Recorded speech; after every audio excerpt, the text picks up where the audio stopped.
4 PM news network में दोस्तों आपका स्वागत है। मैं हूं आपके साथ राशिद जहीर। बहुत ही इंपॉर्टेंट और बहुत ज़रूरी एक छोटा सा मुद्दा आपके सामने रखने हाजिर हुआ। पहले धनखड़ साहब, फिर निशिकांत दुबे, फिर दिनेश शर्मा। बोले नहीं कभी उत्तर प्रदेश में, डिप्टी सीएम थे, कभी हम सुनते नहीं थे कोई बात, वहां मुखर हो गए। BL संतोष, रिजिजू साहब तो धमकी दे गए थे। ये एक के बाद दीगरे, एक के बाद एक जो बराबर हमला हो रहा है सुप्रीम कोर्ट पर, CJI पर, उसकी कार्य प्रणाली पर, क्या आपको लगता नहीं प्री प्लान हो रहा है? बाकायदा सुप्रीम कोर्ट की जड़ों को हिलाने का जो काम कर रहे हैं, आपको लगता नहीं है कि सिस्टमैटिक है? एक आदमी जो संघ से आया हुआ है BL संतोष, वो भी हमला कर रहा है। कहने का मतलब दोस्तों ये है, और मोदी जी चुप हैं। वक्त पर तो बोले हैं, अभी पिछले दिनों बड़ी बातें कर रहे थे, लेकिन ये जो लोग हमलावर हैं एक के बाद एक, नड्डा साहब कह रहे हैं हमारी बातों का मतलब नहीं, हमारी पार्टी लाइन नहीं है ये, लेकिन आप बाहर क्यों नहीं कर देते उनको आप सज़ा क्यों नहीं दे रहे? आप तो बड़े लॉ एंड ऑर्डर के और बड़े पार्टी के प्रिंसिपल से बंधी हुई पार्टी बताते हो अपने आप को। तो एक आदमी की हो जाती समझ में आती बात। धनखड़ साहब ने शुरू की, निशिकांत दुबे आगे चलते चले गए, रिजिजू साहब उससे पहले कह गए। दोस्तों बात यह है कि सुप्रीम कोर्ट के वर्चस्व को, उसके सम्मान को, उसकी इज्जत को किस प्रकार से तार तार करने की कोशिश की जा रही है, और आपके और देश के आम जनमानस की नज़रों में सुप्रीम कोर्ट का जो वजन है उसको किस प्रकार से कम करने की एक कोशिश या प्लानिंग है, ये बिल्कुल साफ नज़र आती है। प्रधानमंत्री जी इस पर चुप हैं। इसलिए आप देखिए देश के ये 3-4 जो पिलर्स हैं उसमें सुप्रीम कोर्ट का क्या स्थान है। बाकी तमाम चीज़ें तो आपके आगे नतमस्तक हैं। भाई आपका सुप्रीम कोर्ट के अलावा जो मैं आपसे कह रहा हूँ संसद है, वहाँ पर तो आपका कब्जा हो गया है। भले उसके अंदर कुछ ऐसे भी लोग हैं जो मुफाद परस्त हैं, उन्हीं के बिहाफ पर राज्यसभा लोकसभा आपके कब्जे में है। 400 अगर आ जाते अखिलेश यादव जैसे कह रहे हैं, तो वाकई तुम तो जना क्या करते आते साहब। मतलब यह है कि मर्ज की दवा जो पब्लिक ने की है, लोगों ने की है, आपका इलाज सही किया, 240 पर लाके आपको डक दिया है। आप तो 240 पर ही हिंदू राष्ट्र की तरफ अग्रसर हैं जनाब। 400 पे तो मालूम ने क्या करते, नेपाल को भी मिला लेते अपने पास। तो दोस्तों बात यह है कि वो कार्यपालिका, न्यायपालिका को छोड़ दीजिए। अभी आपकी संसदीय ये तमाम जो पालिकाएं हैं, तंत्र हैं, और ये सब तो, और ये जो नोएडा के अंदर बैठे हुए लोग, क्या नाम इनका, झूठे चाटुकार जो हैं, ये गोदी मीडिया के लोग, सब लोग तो नतमस्तक हैं। एक ज़रा सी सुप्रीम कोर्ट से हल्की सी रोशनी आ रही थी, या आती है। चंद्रचूड़ साहब क्या करके गए इस प्रणाली का आप जानते हैं। गोगोई साहब क्या छिन-भिन कर गए आप जानते हैं। आकर के उस आदमी ने अपनी लिगेसी को आगे बढ़ाया है। संजीव खन्ना साहब ने, इनके फादर HK खन्ना बताते हैं नाम, इंदिरा गांधी के खिलाफ उस ज़माने में उन्होंने फैसला दिया था 4-1 से। अकेले वो अलग थे, चीफ जस्टिस बनना था, इसी वजह से रह गए थे। अपने पिता की लेगेसी को वो आगे बढ़ा रहे हैं।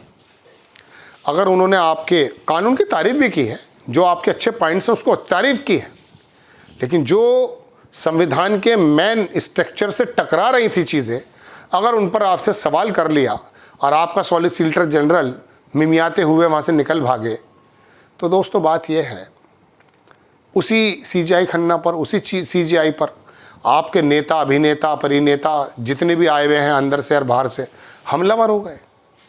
ये क्या तरीका है? मतलब आप सुप्रीम कोर्ट को, इन तमाम जो बाकी जगह आपका कब्जा हो चुका है, उसी के समकक्ष ला करके कंप्लीटली डिस्ट्रॉय करना चाहते हैं स्ट्रक्चर को। आप ये चाहते हैं कि पूरी तरह से भारत की जो हारमनी कानून और संविधान के साथ बंधी हुई है। आपका तो पुराना नारा भी है ना, ज़माने से आपके लोग कहते हैं संविधान को हटाने की बात करते हैं, तो आप कौन सा संविधान लाएंगे यार, ये तो बता दीजिए। मनुस्मृति लाएंगे, मनुस्मृति लाएंगे जिसमें महिलाओं को, शूद्रों के हाल क्या कर रखे हैं। मगर शूद्रों की समझ में नहीं आती साहब बात। मुसलमानों को तो चलिए इसलिए समझ में आ गए कि वो बिल्कुल धर्म से अलग हैं, लेकिन आपको तो मंदिर में नहीं घुसने दिया जा रहा। रात दिन दलितों के साथ बुरे हाल हैं, उसके बावजूद भी आप उनके जो निकलती हैं यात्राएं, उसमें तलवारें भांज रहे हैं। हैरत की बात है। मंदिरों में आपको घुसने नहीं दिए जा रहा है, पानी आपके साथ नहीं पीते हैं, खाना आपके साथ नहीं खाते हैं, आरएसएस का कोई सरसंघचालक नहीं बना कर दिया आपकी बिरादरी से, क्या करते हैं? फिर आप हिंदू बने बैठे हैं। अरे वो मान नहीं रहे भाई आपको हिंदू, भाई मंदिर आपके अलग, आपके मतलब अभी तो मैं दिल्ली में देख रहा था साहब, एक शमशान घाट से बाहर कर दिया एक दलित का, वो वाल्मीकि समाज का। और वाल्मीकि समाज, अरे बाप रे बाप, ब्राह्मण और बनिया ठाकुर इतना जबरदस्त वोटर नहीं जितना वाल्मीकि समाज बना पड़ा है। आपको जिस धर्म के माध्यम से बांध रहे हैं, उसी धर्म की उस किताब को जिसको मनुस्मृति कहा जाता है, उससे रिलेटेड उसको लागू करने की बात की जा रही है, जिसके अंदर आपको ताड़न का अधिकारी बताया है। यदि किसी शूद्र के कानों में गीता के शब्द पड़ जाएं तो उसके कानों में शीशा पिघलाकर डाल दिया जाए। बारहा मैं बता चुका हूं, मनुस्मृति के शब्द हैं भाई। गीता के शब्द अगर उसके कानों में पड़ गए तो उसके कानों में शीशा पिघलाकर डालो, ये लिखा हुआ है मनुस्मृति में। महिला हो या शूद्र है, सब ताड़न के अधिकारी। ये पैरों की संज्ञा दी जा रही है, वर्ण व्यवस्था देख लीजिए। तो आपकी हालत तो ये हो गई है जनाब। मगर उसके बावजूद ये जो धर्म के पशु बनाने का एक प्रक्रिया चली है, जो एक चाशनी या अफीम चली है, ये जो चटा दी गई है, इसमें तो ज़ॉम्बी बन गए। देश किन हालातों में दोस्तों, मैं यकीन मानिए, आप मेरा नाम पे मत जाइए, आप सोचिए कि एक हिंदुस्तानी आपका भाई आपसे बात कर रहा है, बराए करम नाम पर मत जाइए। आप समझिए कि सुप्रीम कोर्ट पर जब हमले होने लगेंगे, सुप्रीम कोर्ट संविधान के मुताबिक अगर कोई व्याख्या करके कोई सवाल आपसे पूछ रहा है और आप सीजीआई को गद्दार बताना शुरू कर देंगे, उसके माथे पे लिख देंगे गद्दार, फोटोज ऐसे चल रहे हैं, तो आप बताइए कहाँ जाएंगे हम? आप और हम जो बंधे हुए हैं वो संविधान के मुताबिक तो बंधे हुए हैं। अब संविधान को ही अगर आप छिन्न भिन्न कर देंगे तो बताइए कौन सा जगह बचती है आपकी हमारे पास? ये प्री प्लान उपराष्ट्रपति चल रहे हैं, न्यूक्लियर बता रहे हैं, न्यूक्लियर। सीजीआई ने राज्यपाल पर 3 साल से 10 फाइलों को दबाने के लिए अगर निकाल थोड़ी सी बता दिया कि आपको देना पड़ेगा और उसको पास कर दी तो वो गलत है। 3 बरस से राज्यपाल अपने नीचे दबाकर बैठा है। और वो तो तमिलनाडु का मामला था भाई, केरल के मुसलमानों का नहीं था। तो दोस्तों बात यह कि आप इतने हमलावर हो जाइए कि सीजीआई को और सुप्रीम कोर्ट को कटहरे में खड़ा कर दें। कानून बनाने का आपको बिल्कुल अधिकार है, इसमें कोई दो राय नहीं है, सुप्रीम है आप।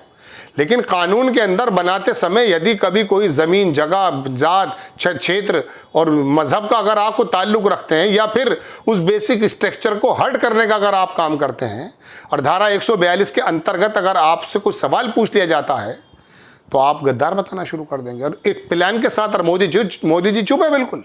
अरे क्यों नहीं कहते अपने इन तमाम के तमाम दरोगाओं से, या आपके जो बने हुए जो संसद के अंदर शुरुआती बैटिंग वही करता है बंदा, निशिकांत दुबे। आप जब कोई बिल लेकर आते हैं, कोई बात लेकर आते हैं, शुरुआत बताइए, इनसे काबिल आदमी नहीं मिला, इसके ऊपर मुकदमे बताए जा रहे हैं दोस्तों। एक बड़े पत्रकार बता रहे थे, मैंने तो नहीं देखे। खैर दोस्तों बात यह है कि ये एक प्री प्लान लगता है सुप्रीम कोर्ट को जड़ों को हिलाने का और सुप्रीम कोर्ट की पर्सनैलिटी को बदनाम करने का। कल भी मैंने एक वीडियो बनाया था आपके सामने। आपको खबर कैसी लगी अपनी राय कमेंट्स बॉक्स में ज़रूर दीजिए। चैनल को सब्सक्राइब कीजिए, शेयर कीजिए। नेक्स्ट टाइम मैं किसी खबर के साथ हाजिर होता हूँ। जय हिंद।